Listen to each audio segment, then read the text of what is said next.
Welcome to the Once Upon a Sunday Fantasy Football Podcast with your hosts, Josh Kimmel, Dave Campbell, and Justin Bowerly.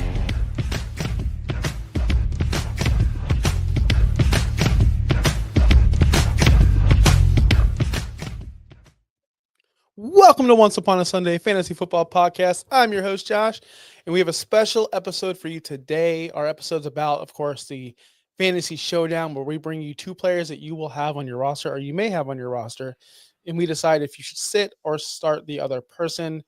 But it is Tuxedo Day. As you can see, I'm looking like I am a professional today, and it's not funny, Justin. We did reach 500 subs, so I appreciate every single one of you. I told you guys if we reach 500 subs, I would wear a tuxedo on the very next show. I did buy a tuxedo. I did not rent this. This is purchased. I don't know if I'm returning it yet. Not sure if I'm going to keep it. My wife wants me to wear it to Thanksgiving. So there's that. Yeah, it is what it is. Justin's cracking up in the background. So let's get Justin in here. What's going on, Justin?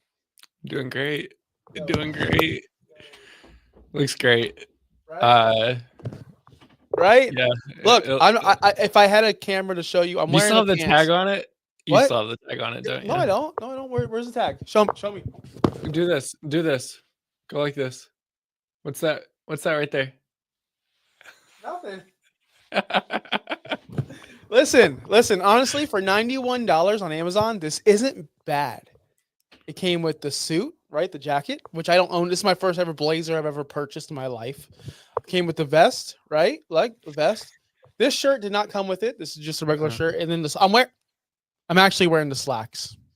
Oh, look at you. And I unplugged my headphones because reasons. But yeah, I'm actually wearing the slacks as well. No shoes. So I'm fully decked out for the Tuxedo Show. Appreciate every single one of you who took the time to click the link and hit subscribe. If we reach 1,000 subs by the end of the season, this has a timeline. 500 subs lasted forever. So I was going to buy a tux no matter what. This is a time limited, I guess, specific demand. If we reach 1,000 subs by the end of the football season, fantasy football season, I will shave my head and donate it to a charity, Wigs for Kids. And I've already looked up the place. I've already called them. I've already searched them out. I will shave my head and donate it for, of course, charity. That's awesome. Yeah, no, all the new subscribers have really changed our marketing, our branding. Not a lot, but I mean, we've got new banners. We're on a new social media platform that we're focusing all of our attention to. So be sure to follow us on Blue Sky if you're over there. We're not really posting a lot on Twitter because, well, personally, we all kind of hate it, so it's the worst. Reasons. Yeah, which means I thought about it as we were getting ready for the show. The voiceover says to be sure to follow us on X and Instagram, and I gotta get that updated with all of our new stuff. Yeah, Blueski. We do have questions in the chat already. We did not get into our main topic yet of Showdown, so I just want to remind anyone, to the new listeners out there, the new viewers, we do answer every single question that you post in this chat. If we do not get to it right away, we eventually do get to it. We don't want to interrupt our segments, so we do answer them in between. But since we have not gotten to one yet, we have a question in the chat, Justin. So let's make this a top priority. Let's answer this question right away. Yeah. Morning. Hi, guys. I have Devonta Smith, Phil on my bench. Should I look into getting a wide receiver to replace like Ridley or Jennings or so? Phil. Who am I thinking? He's just saying he's got Devonta Smith from Philadelphia. That's what I'm assuming. So if you have Devonta Smith and you're wanting to replace him with someone like Ridley, I would say Ridley is a very good option. Ridley has been on fire lately ever since he's complained about getting targets in the first quarter, second quarter, third quarter, and fourth quarter. He's been a wide receiver one ever since. I like Ridley over Devonta Smith personally, but if you can get someone like Ridley, I don't know how. If he's on your waivers, that's incredible. I would pick him up immediately. And Jennings, I'm a little bit iffy on because he is not the number one target there. But Calvin Ridley, man, he's been on fire. You can't hate on him. Even as a Colts fan, Justin, you can't hate on that. Yeah, no, I don't. Ridley has been pretty solid. Even with Will Levis this past week, he scored 25 points. And that was my big critique last week, is that I want to see Ridley do well with Will Levis. And he did. So that's good. Juwan Jennings, we don't know what that offense is yet. With CMC coming back, Debo's still there. I know Brandon Ayuk's out, but Ricky Pearsall's also doing really well now all of a sudden. So Jennings might have got 16 points, 11 targets on his first game back, but Pearsall's also getting targets. We're going to expect to see Christian McCaffrey get more targets. So I would also go with Ridley as well if you're wanting to get rid of Devonta Smith. Yeah, for sure. All right. Do you want to get into the main topics at hand, Justin? Do you want me to do my bet? Oh, yeah. I'm glad you brought that up. I did not forget about that. So 2 weeks ago, we made a bet on this show. It was a Friday bet. It was Friday, our ranking show. So if you're a new listener, we also do shows live on Friday at noon. We talk about our rankings. You can find on our website, OUSFF Pod, or of course, Fantasy Pros as well. So I had Mixon on the Thursday night game, and I've already had it locked in what he scored. And you thought Jahmyr Gibbs was going to outscore Joe Mixon. And I said, you're crazy, bro. Joe Mixon ain't getting outscored this week. You were willing to bet a chug of Smirnoff Ice, but you couldn't get a Smirnoff Ice because you're a slacker. It's fine. It is what it is. You have something else you need to chug on air right now because you were wrong. Jahmyr Gibbs was 2 points. Yeah, you were truly wrong. Jahmyr Gibbs was 2 points less than Joe Mixon that week in week 9, I believe. So go ahead and pay off your debt right now in front of everybody and say you were wrong. I was wrong. I was truly wrong. Yes. Oh man, what a chug. Truly. He surely couldn't do it, guys. He couldn't. It's okay. It took me 2 shots to get my Smirnoff Ice down. So I understand. This is great. He's going to be done for the rest of the day, guys. He has to go back to work after this. So if you're an employer of Justin, which I am, his boss technically. Don't say that. Definitely not the boss. Justin's definitely the boss on the show. That's what you get. If you miss a call and you are able to make a bet on it, this we do on the show. We chug beers in the middle of the afternoon for losing. So hopefully you can get me. I know you'll never get me back on that one. You ready to start the show now? Yeah. I also have to produce this show, so this might be a little messy. We'll see. Yes, Joe Mixon has been a phenomenal athlete this year. Did not see that coming, Craig. Let's start the show. So for our first showdown, we have 2 stud quarterbacks, Tua Tagovailoa, which I still can't pronounce his name. Tagovailoa. Yeah, whatever. I don't care. It's Tua. And you're a Dolphins fan. Come on. Dolphins supporter. And then we have Jameis Winston going against the New Orleans Saints. So this was very difficult for me in my research to actually decide on who I'm starting this week because you drafted Tua as a starter. Last year, he led the league in passing. Last year, he was on fire. Last year, he was phenomenal. Jameis, on the other hand, hasn't started football many games. This year, he started 2. He started 2 games, and he came in relief in 1 game. And he's been kind of up and down, up and down. So, Justin, I'm going to start with you because you're highly buzzed right now. I can tell. You're barely keeping your composure. Who are you starting this week? Tua versus the Vegas Raiders or Jameis versus the New Orleans Saints? Yeah, it's important to know if you're wondering, like, why are we picking 2 guys that are just absolutely, like, not starters in the NFL? It's because guys like Daniel Jones, Kyler Murray, Baker Mayfield, and Bryce Young are all on bye this week. So you're losing 4 guys.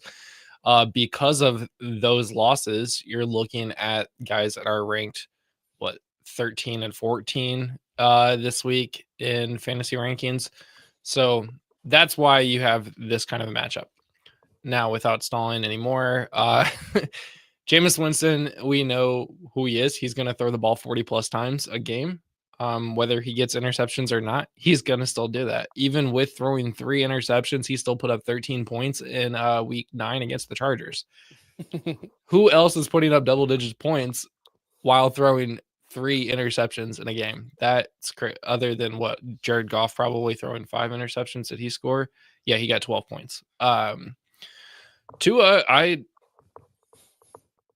don't know what's going on with the Dolphins. Like, I don't know, concussions. Are they good? Like, Like I don't know what to do with Tua, and because I don't know what to do with Tua, I'm not gonna start Tua. Period. I'm not starting Tua. I would rather start Jameis Winston with Cedric Tillman and Nick Chubb this week, and I'm hard against even thinking about starting Tua. Okay, so let's look at the numbers. Let's look at the facts, right? The Vegas Raiders give up 18.5 fantasy points to the quarterbacks. It's the 8th worst in the NFL. The New Orleans Saints only give up 15.1 fantasy points to the quarterback. That's the 12th best. So right there, you're looking at, okay, Tua's got the advantage because he's playing the worst defense. Right there, that's an advantage. But we're not baking in the revenge game factor, where Jameis feels like possibly he should have been the starter there in New Orleans and not Derek Carr. And Jameis is a personal person. He holds grudges. It's fine. I'm baking that into my response. I'm baking that into my answer to this question. Since Tua's return in week 8, he's been quarterback 19. He's only averaging 13.8 fantasy points per game. I don't know if I can start that. And is that a lot to do with Waddle not being productive this year?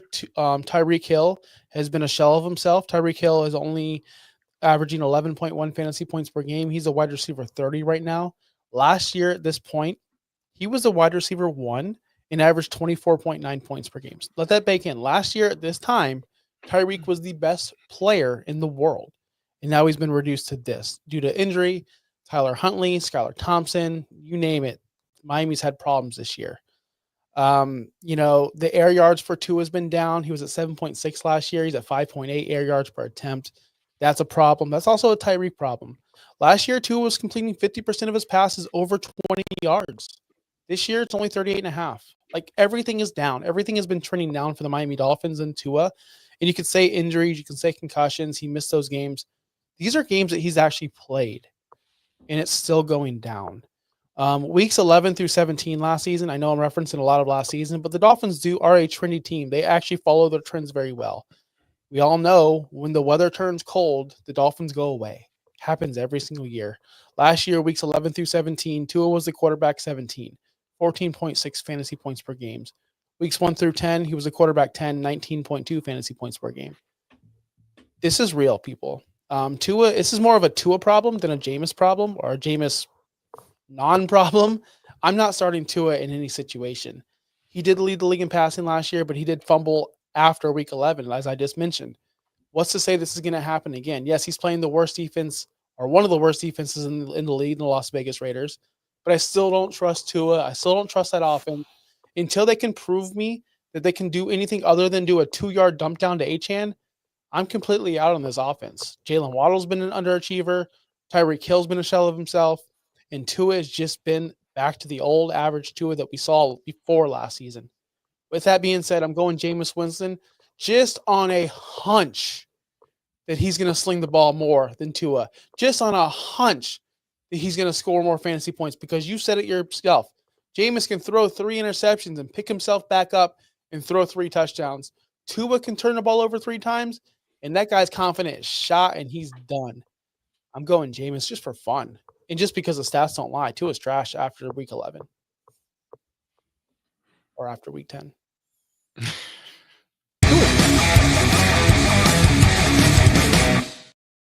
All right. I hope you guys are. Did we agree? We agreed, huh? Already. We did. It's the first time we have agreed on a quarterback position since week 5 when we both picked Geno Smith over Patrick Mahomes, and we were both correct. All right. So we're good to go. We're good. And actually, we are 1 and 2 when agreeing. So great. On the quarterback position. What's going on, Cap? Thanks for joining the show. Make sure you hit that like button while you're here. Yes, I'm not wearing shorts. I'm not. I would stand here and show you that I'm wearing the suit shorts.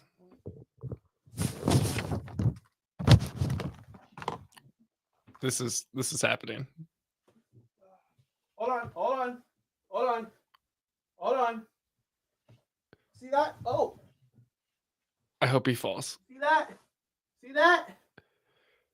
That's commitment, buddy. You look like a I almost fell. He can't hear me. He looks like a leprechaun, but he can't hear me. No, I can't hear you. I lost my mic. Oh God. See that? You see that? I am a method actor. Listen, they call me, who's that actor who lost all that weight in that Machinist movie? Christian Bale. I'm the Christian Bale of podcasters. I commit. I said you look like a leprechaun with your tuxedo here. So appreciate it. All right. So I almost just killed myself climbing on this bench next to me. It is what it is. Najee Harris versus the Baltimore Ravens, or Tony Pollard versus the Minnesota Vikings. Again, another. What are we doing, Justin? These are players I don't want on my team. This is actually not that bad. If we're looking at this, we're looking at RB20 for the season and RB24 for the season. These are starting running backs. Bake in the fact that, again, we're missing guys like Tyrone Tracy, Trey Benson / James Conner, the entire Tampa Bay running back room, including Rashad White, Bucky Irving, and Sean Tucker. We're missing Chuba Hubbard. We're missing a lot of running backs. Add in the fact that we're also potentially missing Brian Thomas Jr. this week, still with his hamstring. He is questionable this week. And however, Isaiah Pacheco might be designated return from IR this week. Chill. By the way, we didn't talk about injury news, but that's something. So we have a lot of running backs out. Najee Harris, Tony Pollard, these are probably like mid RB2s. But if you had to select one of these, that's where we're at, because that's where we're at. Now, Najee Harris, since Russell Wilson has taken over for the Pittsburgh Steelers, he's carried the ball 21 times, 19 times, and 21 times. He is actually getting running production. The only time he ever ran the ball more than 20 times with Justin Fields was in week 1 when he had exactly 20 attempts. He only saw more than 100 yards one time, and that was in week 6 against Las Vegas. And we've talked about Las Vegas and running backs for a while now.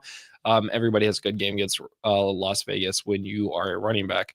He's more productive with Russell Wilson. He didn't hit 100 yards this past week against Washington. However, he did get a touchdown, so that did get him double-digit points. Najee has just been a very effective runner now with that offense with Russell Wilson at the quarterback position. On the flip side, Tony Pollard has been pretty solid all year. For the better part of the year, minus 2 games, one against Green Bay, the other against Buffalo. Those are 2 tough defenses. I don't blame him for that.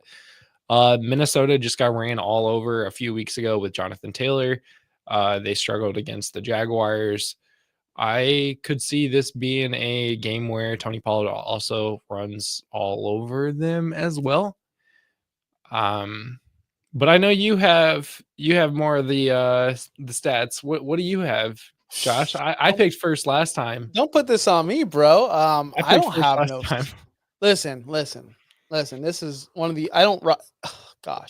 I would never in my life roster Tony Pollard. That's his period. That's going back to Dallas. I just don't like the man. Then I was surprised to see that he was top 10 in targets and top 10 in carries this year. I don't like that because I'm totally out on Tony Pollard. He has double-digit fantasy points in 7 out of his all 9 games, which is bananas to me. Tony Pollard's not that good at football. The last 3 games, Minnesota only allowed 77 yards per game, though. Third best in the NFL. They've only allowed 77 yards per game in the last 3 schedules. That's really good. Now, I know Jonathan Taylor is a different animal. Tony Pollard is not Jonathan Taylor. This Tennessee Titans offense, I hate to say it, they're not the Indianapolis Colts at all. This team is completely trash. Even with the AR5 on the Colts this year, which he started, they are better than Will Levis in the Tennessee Titans. Tajay Spears showed himself last week, right? Tony Pollard left the game. Tajay Spears came in. Tajay Spears actually played better than Tony Pollard. I can't advise anyone starting Tony Pollard, but gosh, he's been so darn good. Najee Harris is someone I can get behind because he's got all the volume. He's got all the carries. He's got everything that you want from a running back except for the receptions. Did you know this? Najee's rookie season, he caught 74 balls. The year after that, he caught 41. The year after that, his third season, 29. This season, 17. What is the deal with all the receptions going away? What is going on? If Najee Harris caught 74 balls this season, he might be a top 5 running back. And I say might loosely. He would be a top 5 running back. He's been that productive this year. He's going against Baltimore. They allow 17.7 points to the fantasy running backs, where Minnesota only allows 15.5. So there's a little difference there. Titans do run the ball a lot, 12th most in the league. I can definitely see a situation where this is a tough divisional game. Bar gets up early, and Russell Wilson's forced to throw the ball with, to Pickens down the field and all those other bums out there. They have Calvin Austin, Pat Freiermuth. I can totally see the game script getting away from Najee Harris. And I can definitely see, with the regression of Sam Darnold lately and the problems with Minnesota's having, this being a closer matchup. So that being said, I'm going to go Tony Pollard in this situation, and I don't like it, but I'm going to go high floor with Tony Pollard and high usage of Tony Pollard versus Minnesota. Even though all signs are leading to Najee, I'm still going Tony Pollard. I picked first. I am going to go with Najee Harris. Not to just be different, just the fact that with Russell Wilson, it's been a very different offense. I don't think the Ravens are going to get out ahead as quickly as you think. Can you say that again? With Russell Wilson. Yeah, shut up. We don't need to talk about that. We don't need to talk about that. I don't think the Ravens are going to get out as ahead as far as you think they will. I mean, we looked at the Bengals game last week against the Ravens, where the Bengals got out ahead very, very quickly and was able to stop the Ravens for a while until the end of the game, where the Ravens scored 4 straight touchdowns. But that's the thing. They can get behind, which means they have to play catch up, which means the Steelers should be trying to waste time. Harris is still going to get his touches. He's going to get his carries. And that's the important part. Tony Pollard got kind of written out of that game script. He only got 9 carries last week against the Chargers. Now he has to play against Minnesota. He was hurt. He did return. He left the game. He was carted off the field, and then came back. Tony Pollard was? Yeah. He left the game. And he came back. No, well, that's not on the report, so I didn't know that. That's why we watch the games, folks. That's why we watch the games. I'm still going with Najee Harris either way. I think he's just got a better game script in Pittsburgh.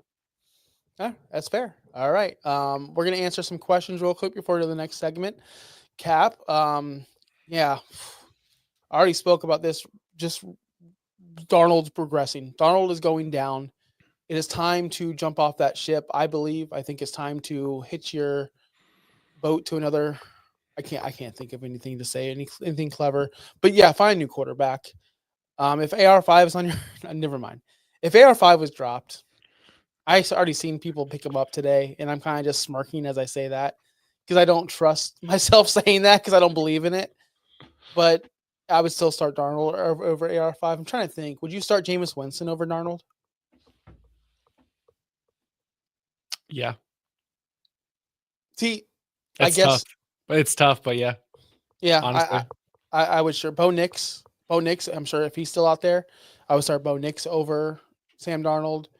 Kirk Cousins, if he's out there, because they're going against Denver, which we'll get to now. But yeah, try to find somebody, but don't bench Darnold immediately. Just try to find that backup whenever Darnold does fall off the face of the earth, because it's coming, guys. It's coming. Yeah, find your replacement now. Do I trade? Another one. Do I trade Dell and McBride for BTJ, Brian Thomas Jr., and Scary Terry? So he just picked up Freiermuth, which is another comment. So you're getting rid of one of the best tight ends in the world and a secondary receiver for 2 very, very good wide receivers. I'd say yes. I would do that because you're upgrading 2 spots and you're downgrading your tight end position. But at this point, if you don't have McBride or Bowers, you don't really, or Kelsey. Kelsey's back on. He's back, baby. Kelsey's definitely back. Then everyone's in the same boat. So I'm okay with Pat Freiermuth. And then you getting Brian Thomas Jr. and Scary Terry. I love the fact that you're going to get Scary Terry in this because wide receiver 7 on the season, he is absolutely just killing it. He's had a monsters game in every week except for week 1 and 2. However, Brian Thomas Jr. doesn't have Trevor Lawrence anymore. He has Mac Jones. And that's concerning to me. He's only put up a total of 9.4 points over the last 2 weeks and has Detroit this week. So that could be a very tough game. Then a bye week, and then Houston, and then Tennessee. You're waiting 4 weeks before you have a favorable matchup at this point. That's tough for me. Dell, yes, he is going to get Nico Collins back, and he wasn't super effective, but he is getting the targets. With Stephon Diggs also being out, Tank Dell slides right back into that spot that he was at last year with Nico. So I expect him to still do well. McBride, again, one of the better tight ends in the league right now, tight end 4.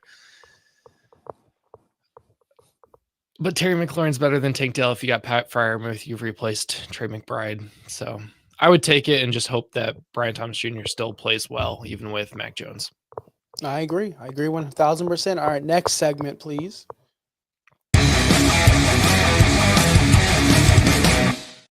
So this is the wide receiver portion of this podcast where we talk about 2 complete studs, by the way, complete dogs this year. Darnell Mooney, my comeback player of the year.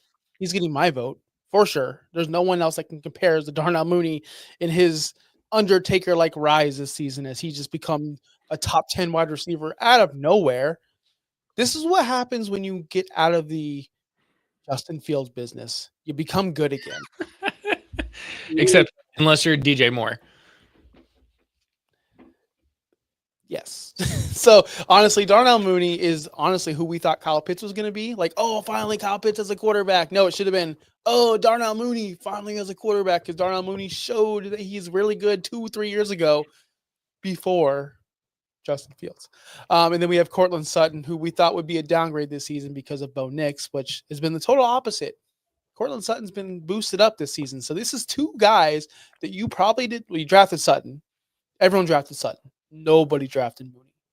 So your turn to go first. I know I always give it to you first. Sutton or Mooney, who are we starting this week? We're talking about wide receiver 8 versus wide receiver 16. We never talk about guys that are this high in the standings, but it's because they're so low in the rankings each week that if you looked at your roster and just at a glance and were like, Sutton or Mooney, and you had no idea, you wouldn't realize that these guys are both performing so well that, again, Darnell Mooney is a wide receiver 8. Mm-hmm. Wide receiver 8. That is clutch. And who are we missing out this week again? Malik Neighbors, Marvin Harrison Jr. Well, Kate Otten doesn't really count because he's a tight end, but Mike Evans is coming back soon. You're not missing out on a ton of wide receivers this week, but there are quite a bit. I got one. Leggett is how actually I heard it. But injury wise, we're looking at Devonta Smith is questionable, Amari Cooper is questionable, Devontae Adams is questionable, T. Higgins is day to day with this quad injury. Chris Olave is out. Keon Coleman's out. Like, we're missing a lot of wide receivers to injury. So this automatically, honestly, this boosts them both up to wide receiver 1 status. But you're not starting them at wide receiver 1. You're starting them at wide receiver 2 or 3 probably. This is the matchup going against each other too. That's the tough part. I want to say Darnell Mooney specifically because Denver is going to be using Patrick Surtain probably to lock down Drake London, but that secondary for Denver is so good. I want to lean towards Courtland Sutton. They're both getting so many targets. I know I'm just talking in circles at the moment, but I think I'm going Courtland Sutton, final answer. I hate myself. It's fine. So Denver's giving up the 3rd best against the wide receivers, only 21 points to wide receivers this season. They have been shutting down every wide receiver. So that being said, I'm just going to go off right off. I don't need to list anything else, but I will. I'm going Courtland Sutton versus Atlanta because Atlanta does give up the booty. They're the 9th worst against the wide receiver, 28.6. They are in high-scoring games. They do give up a lot of points on the defensive side of the ball. Although Mooney, which you probably didn't know this, 7th in targets overall in the whole NFL. 7th overall in targets. That's bananas. 6th in receiving yards. Now you're going, what's going on with Drake London? Like, why is London having a down year? We thought London was going to be awesome. Check your sheets, bro. London's a wide receiver 4 this season. Atlanta has 2 top 8 wide receivers for fantasy. Thank you, Kirk. what a difference can make. Pitts, when are you going to step up, Pitts? When's it your turn? Because we're tired of it. Anyway, Darnell Mooney's been awesome this year. You can't go wrong with Darnell Mooney. You're probably going to start him anyway because you have to, because of all the injuries and because of the bye weeks. But that being said, if you have this situation specifically, we're going Courtland Sutton here. He's a wide receiver 4 in the past 3 weeks, averaging 19.8 fantasy points. Again, he's a wide receiver 4 overall with no injuries, no bye weeks, no qualifiers. He's been on fire the last 4 weeks ever since Bo Nix decided that he's good at football. Like Bo Nix woke up one day and said, you know what? I'm going to be really good. And then Courtland Sutton kind of like took advantage of that and has showed out. Sutton's 3rd in red zone targets overall and 3rd in deep targets. Deep targets. When we think Courtland Sutton, we don't think deep balls. But he's getting a ton of them down the field because of Bo Nix, because of this offense. I am turning all the way to Courtland Sutton, not even thinking about Darnell Mooney, even though Mooney's been overall better on the season. Just a matchup decision for me. Denver's going to shut them down. I think Kirk Cousins is going to struggle. I do think Denver wins this game, and I think it's because of Courtland Sutton and Bo Nix. In the defense, of course. I like it. Let's answer this question because I think the other question, C-Dog, I see you. Stay for our tight end segment because we're going to talk about your question here very shortly. But for some strange reason, everyone wants McBride for me. I want Cup or Sun God for him. Is that fair? Honestly, yes. Yeah. Listen, it's totally fair to want one of those two. Supply and demand, man. Tight ends, there's only about 3 or 4 that you can actually start in your lineup and be very confident in. And you have one of them. So you are okay to demand whatever you want. And Sun God, Amon Ra, for you people that don't know that, is on that list. You should be able to demand him. Same thing for Cooper Kupp. But I would prefer both of those players over Brian Thomas Jr. and Scary Terry. Oh, yeah, for sure. Man, it's so hard to get rid of McBride. We see Kyler loves him. Kyler's having one of the greatest years he's ever had, and McBride's a big part of that. Yeah. Tight ends? Yeah, tight ends.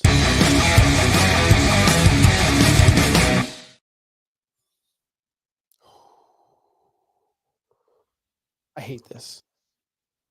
I hate this matchup. It's the worst. It's the worst because you would think. Why is it the worst? Oh, this guy, Sam LaPorta, is the best tight end in football. Blah, blah, this is a trap game. This is a trap matchup right here. And that's why I picked it.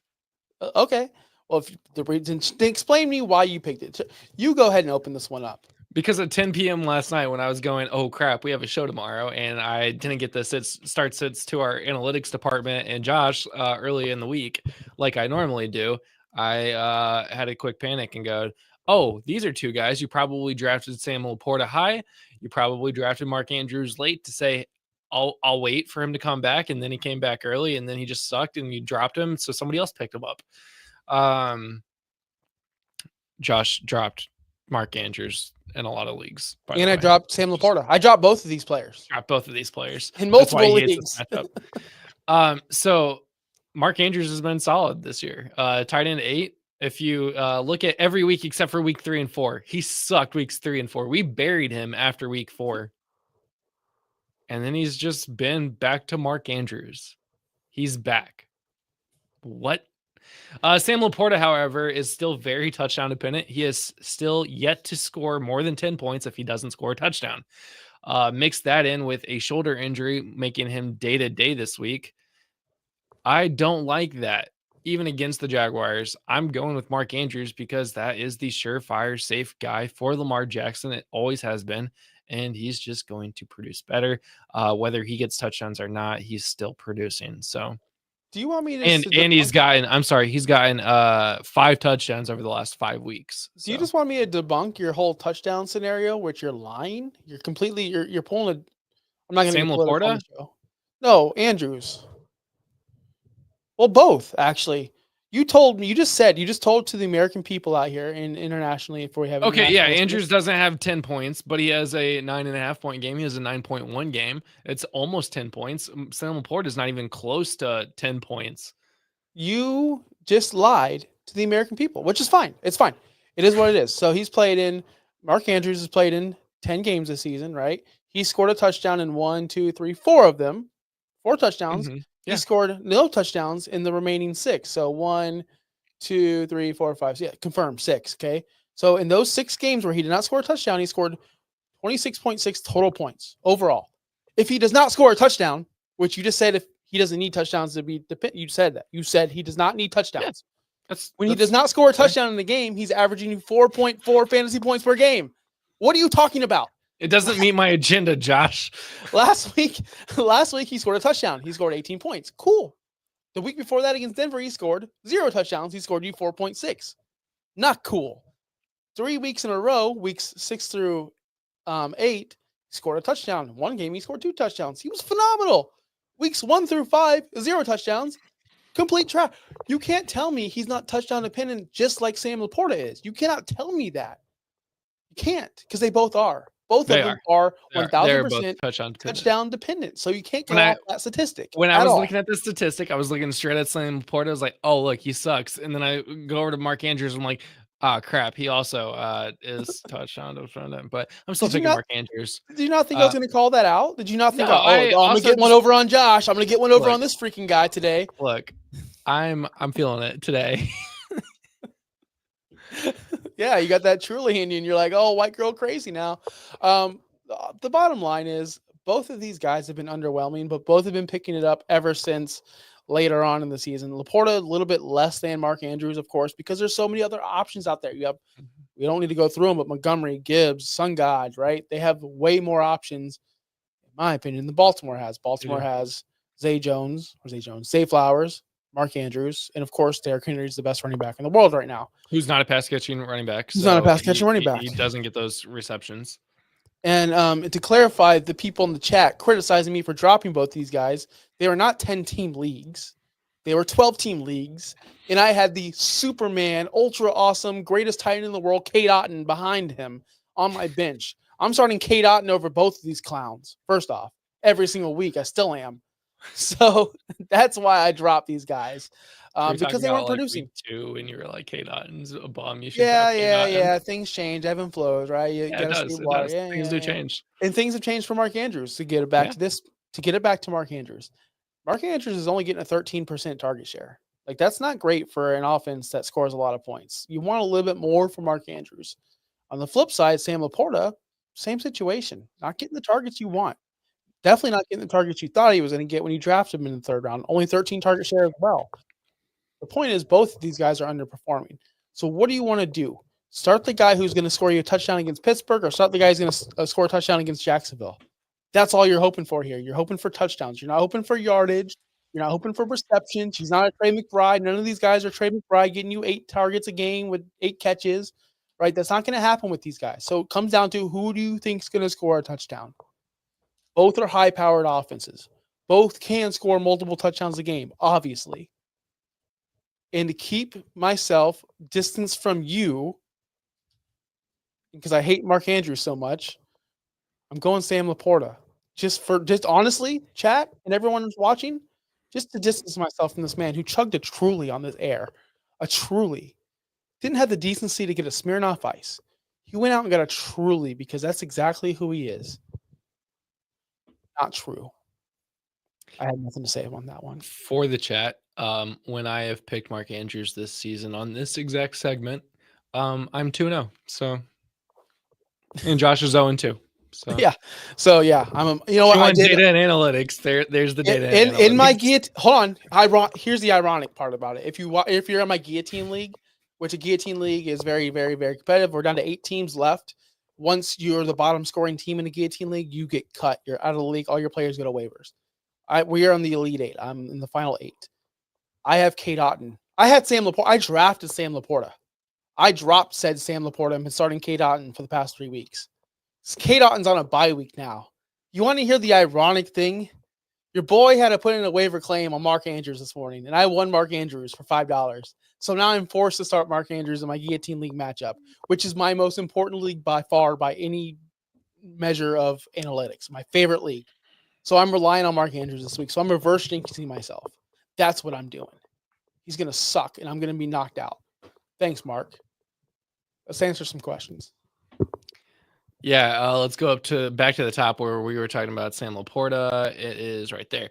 Do I trade LaPorta and Juwan Jennings for Mark Ingram? That's not the question. It's, do I trade LaPorta and Juwan Jennings for Evan Ingram? Evan Ingram. That's the question. I said Mark Ingram, didn't I? That's the wrong Ingram. Evan Ingram, the tight end, Evan Ingram. So Evan Ingram has been great last year. This year he's been some home average, right? Only 263 receiving yards on the season. Nothing special. Is Trevor Lawrence coming back? Mac Jones wasn't that great for him. He did get 8 targets with Mac Jones. Caught 6 of them, but only for 40 yards. He's only had 3 games with 40 or more yards in a season, or this season. All those other games were underwhelming at best. He only has 1 touchdown on the season. He's not been the Mark Andrews. Jesus Christ, Justin. He's not been the Evan Ingram we expected. You might as well stick with Sam LaPorta because they're doing the same kind of production. Yes, Evan Ingram's probably a better path to tight end 1, but Sam LaPorta is on a better scoring offense. It's going to be in the red zone a lot more. I prefer Sam LaPorta, and you're also giving up Juwan Jennings on top of that for the same production value at the tight end. No, I'm sticking with Sam LaPorta. I do like Evan Ingram. He missed 4.5 games, by the way. That's why he is tight end 22 right now. He's still catching up. One touchdown on the season, you're right. But since he came back from injury, he's only had 1 game that has not gotten him double-digit fantasy points, which means he is not touchdown dependent because he does get those targets. In fact, the 1 game where he did not get double digits, he only got 5 targets. He caught all 5 of those targets. Against New England, he put up 8.5 points. He, in my opinion, is still a very good fantasy option at the tight end position. He's more consistent than Sam LaPorta, who might get a touchdown. He might not get a touchdown. So that's pretty good. Again, Juwan Jennings, we don't know how CMC is going to affect his own targets. We don't know how Ricky Pearsall's emergence is going to affect his targets. Debo's going to get his targets. There's just a lot of options there for Juwan Jennings, just like there are for Sam LaPorta, whereas Evan Ingram has Brian Thomas Jr. That's it. That's all he's got. Can we chill on Pearsall, by the way? I mean, he did pretty well. Yeah, he's been doing pretty well. Everyone does very well against Tampa Bay. Like, literally everybody. Like, he also did well against Dallas. He did pretty decent against KC. Okay, that's a good one. So, KC's tough. I'm just saying. I'm tired of reading it in our chat, Sean. Tired of hearing it. He's also got Seattle. He's got Green Bay, but he's got tough matchups. I'm just over it. I'm over the Pearsall love. No, I love Pearsall. I hope he does well. But again, it was against Tampa Bay, and it was a broken play. He scored that big touchdown on it. And other than that, he didn't do anything. Can we just admit that? You told people to go get MVS this morning. That was a joke. He had that was a joke. Okay, I'm glad because I didn't see that. I was like, Josh, come on, man. Like MVS I said we are skipping out on the waiver show because the waivers mean nothing this week unless you're into MVS. That's all I said. I didn't say go get them. I said unless you're into MVS. Next question. Trade James Conner, Brian Robinson Jr., Najee Harris for Jahmyr Gibbs. Yeah. I have Derrick Henry and Chase Brown. I traded Conner and B-Rob for Gibbs, but I got vetoed. Oh, leave that league, buddy. Leave that league. Right after this year. Why would they veto that? That's stupid. I mean, honestly, to be honest with you, you're giving up 2 really good running backs for 1 really good running back. I would not suggest in a redraft league trading Conner and Brian Robinson for Gibbs. Why are they? I still want to know why they're vetoing it. Yeah, that's not a vetoable trade. It's not. I mean, Gibbs has a higher upside over both those guys, Conner and B-Rob, but freaking Conner's a top 10 running back this year. And Brian Robinson's just been injured with a hamstring, and he's been very, very good this season. That's not a vetoable trade. I would leave that league. If you paid any dues, ask for that money back and get the F out of there. That's ridiculous. And let them know that I said that. I'll go beat them up for you. I probably won't. I don't want to get arrested. I'm sorry. Next. CD for Amon-Ra in Dynasty. Can't win this year. Who's better long-term asset? That's a what do you prefer kind of trade? Like, I mean, I like Amon-Ra. I like CD. They're both really good. CD's going to deal with injuries. If you can't win this year, then why? I mean, like, holding on to an injury person, like a guy who's got a shoulder injury, isn't going to be monstrous. We can't even use they're going to be in contract year coming up. They both got one of the largest amounts of money ever for a wide receiver. So I'm going to ask you this, and I'll ask you this, Tyson, and I'm going to ask you this, Justin. Do you ever think, and this might have already happened, that's why I'm confirming it right now. Do you ever, okay, it didn't happen, but it was close. Do you ever think Amon-Ra will ever catch 135 balls for 1,700 yards ever? Is that what CD did last year? Yeah. What I'm trying to say is Amon-Ra is solid. I love Amon-Ra. If you want safety, if you want the bet, like he's going to score you 15 points every single week, you go Amon-Ra. But if you want, he can score 15 points every week and also score you 40 points in any given week, you go CD. CD's the better talent. CD's the better receiver. But man, you're picking nits here. I mean, they're both top 5 to me in Dynasty. They're both top 5. It's very difficult for me, but I would lean towards CD Lamb. Unfortunately.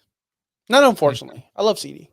But that's so difficult. Why would you ask that? That's a hard question. Amon-Ra is very good, but there are many more mouths to feed in Detroit. CD is the guy, though. Yeah. Yeah, CD's the alpha. Look, CD's the alpha. Let's be honest here. CD is an alpha. CD in that Justin Jefferson, Jamar Chase level of alphaness. Where Amon-Ra St. Brown is just a tier below, in my opinion. So, yeah, CD is I would go. Amon's in a better offense, which is going to get him less targets, unfortunately. So, I'd be getting CD, guy that's competing against Amon-Ra to win this year. Hey. Then no, don't okay. Hold on. The ball's in your court. Get a pick with that. The ball's in your court now. They're coming to you wanting something from you. You want CD plus, whether that just be a second round pick, whether it be a third round pick, whether it be anything. Don't go crazy. Don't try to go out there and get Brian Thomas Jr. or someone like that. But if you could add anyone, Darnell Mooney, like another player. Anyone of that nature, yeah, because he's coming to you. You guys got to understand that. When they come to you, that means they want something. And then you have something they want. So it's the ball's in your corner. Yep. We guess okay, they're vetoing it because my team is really good and it's a buy-in league. They don't care about the principle of the trade. They only that my team is getting up. That's what trades are. One team's getting an upgrade, no matter what. One team is getting upgraded. What? After this year, leave the league because that's not fair. You paid your money. You can make any trade you want. It's not up to them. If they, yesterday I fire sold a lot of players on one of our dynasty leagues. Justin, you're in that league with me. I had people reach out to me. Hey, I wanted CMC. I traded CMC. I wanted CMC. You didn't come knock on my door, bro. So that's your fault. You're not vetoing no one's going to veto my trade because I don't play in leagues like that. But if you wanted someone, come knock on the door. Don't come to me after the fact. And if you're afraid that I upgraded someone else's team because I gave them CMC, well, then you should have been trying to get CMC for me as well. It's your fault for not being an active owner. Don't come after me after the fact because you now go, oh, it's not fair because this team got so much better. F you. F your league. Your league sucks, dude. Fuck your league. Sorry, Bobby. Need one wide receiver, one flex between Tillman, Ridley, McConkey, and Ken Walker. Full PPR. Need one wide receiver, flex between Tillman, Ridley. Oh, Ridley to me. God, but Ken Walker. It comes down to me, Ridley or Kenneth Walker. Ridley's been on he needs two? Okay, then Ridley and Ken Walker. Ridley's been on a tear ever since he's complained. We already talked about that earlier in the show. He's been amazing. He was even great last week with your boy Will Levis. Ken Walker to me is a top 12 running back. He should always be in your lineup. Tillman, remember guys, Tillman was great 2 weeks ago when he played, but remember it was a garbage time touchdown that put him over the top. It was literally a last second touchdown that put him over the top. That being said, he could always do that with Jameis, but I feel more comfortable with Ken Walker and Calvin Ridley. Tillman has 3 really solid weeks back to back against Cincinnati, Baltimore, and the Chargers, which all have 3 pretty solid secondaries. Baltimore. Baltimore's the worst. Well, Baltimore gives up the most receiving yards. He's got New Orleans, so they also have with Lattimore gone. Like that's a pretty sizable matchup. I think I'm going Tillman and Ridley here, and I have Ken Walker. Okay. Do I trade CMC, Rico for Jacobs and Nico? My other running backs are Connor and Pollard. Wide receivers are Debo, Quentin Johnson, and Wandale. Go ahead first, Justin. I'm still analyzing. I'm still trying to make sense of So the it's trade. CMC and Rico Dowdle for Jacobs and Josh Nico. Jacobs and Nico. Our other running backs He's are already got Connor and Pollard. Pollard. He's got Debo, Quentin, and Wandale. So he's struggling at running backs for a running back and wide receiver. He's struggling at wide receiver position. Clearly, that's why he wants Nico. But you're giving away the best player in fantasy, CMC. He's still the best until we see something differently. He scored 16 points last week. He was just getting started on his way back. He was going against the Buccaneers' tough rush defense. He only had 36 rushing yards on the ground. That's off the top of my head. It could be a little bit more, a little bit less. But he did catch a lot of balls. CMC is by far the best player in that deal. But I understand what you're doing. You need a wide receiver. I would shoot higher than Nico. I would shoot higher. I would want someone better. But if that's the only thing you can get, Jacobs isn't bad. Jacobs is a very good running back one. He's very good, man. I'd be tempted to do that. When does Nico come back? Do we know that? Is he coming back this week? I don't think he is on. I hope he is. Pace to return this week. He could have played last week, but they sat him one more week. But he is poised to play in week 11. So I don't hate this deal for you. I don't hate it at all because Rico Dowdle is by far the worst player in this deal. And Jacobs and Nico are arguably running backs one and wide receiver ones in your team. Sure. If you need it that bad, sure. I would do it because Connor and Pollard are both. Yes, I would do it. All right, we got rapid fire a couple questions here because we are almost out of time. Start 2 PPR wide receivers. You got CD, Hopkins, Jawan Jennings, or T Higgins. T may or may not play. That's concerning to me. Hopkins is really good. CD's really good, but he's got Cooper Rush. I don't know. And Jawan Jennings. Listen, I'm always going to go talent. So CD for me is a lock. Yeah, unfortunately. And then, I agree. And then Hopkins going with Mahomes. I do like that matchup. Jawan Jennings is a question mark because we don't know. And T Higgins, that guy's never gonna. He's retired. T Higgins is gone. He doesn't exist in my life anymore. You just hate him. He doesn't exist in my life. CD. I'm going CD and Jawan Jennings here. I'm going CD and Hopkins. So CD PPR. Yeah, PPR tight end, Goddard or Johnny Smith. Goddard. Well, yeah, Goddard. And sorry, I left out Jennings in my options for the start set question. Would you start Jennings over Ridley? I'd still go Ridley. No, I'd still go Ridley. All right. that's the questions. Oh, you're wrapping up? You want me to wrap up? We'll wrap it up. Hey, everyone, thank you so much for all the questions. Thank you so much for all the likes on the show today. It's been awesome. Thank you for all the subs. If you're a new sub, make sure you go over to our website, OUSFF Pod. That's where all of our rankings are. We'll be back Friday for our rankings show. We'll talk about why my rankings are better than Justin's week after week. It's fine. It's cool. It is what it is. Roll your eyes. Thank you so much. Make sure you follow us on Blue Sky. That's a thing now. OUSFF Pod over there. I'm pretty sure. Justin, what is that? You're the Blue Sky guy. What is that? OUSFF POD. OUSFF POD. Make sure you follow me, Josh Kimmel, OUS, Justin Barley as well. Guys, thank you so much. We'll be back Friday. Tuxedo Show out. Peace. Thanks for listening. Be sure to like and subscribe wherever you watch or listen to podcasts. Follow on X and Instagram at OUSFFPOD. We'll be back next week for more ways to win your league.